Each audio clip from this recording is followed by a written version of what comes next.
an art history book, and there was one colour picture which was of Fragonard's Swing, and I completely fell in love with it. The sly joke in this painting was the fact that he's looking straight up her skirt.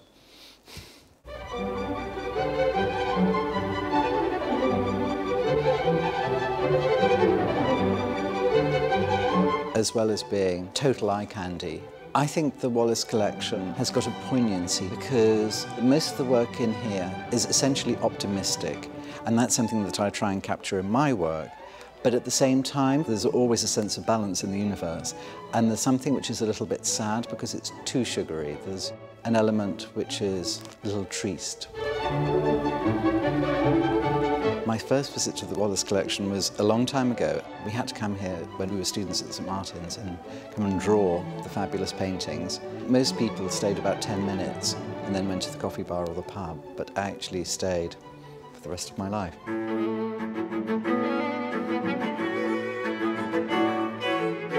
I see new things every time. For example, I just look at one of my favourite paintings or some of the mouldings on the ceilings.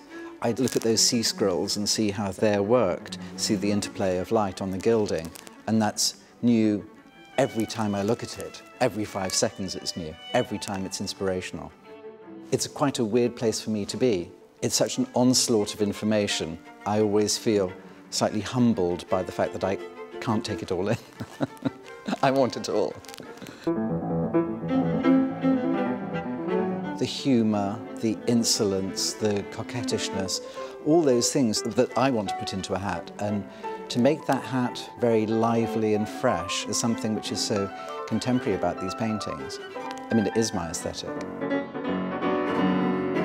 If I could run out with 3 things, what would I take?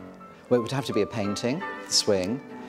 It would have to be some armour, one of the extraordinary fish-inspired helmets, and probably a colour from the Sèvres porcelain, either the extraordinary pink or the turquoise or the ultramarine. It depends which case I could break through easily.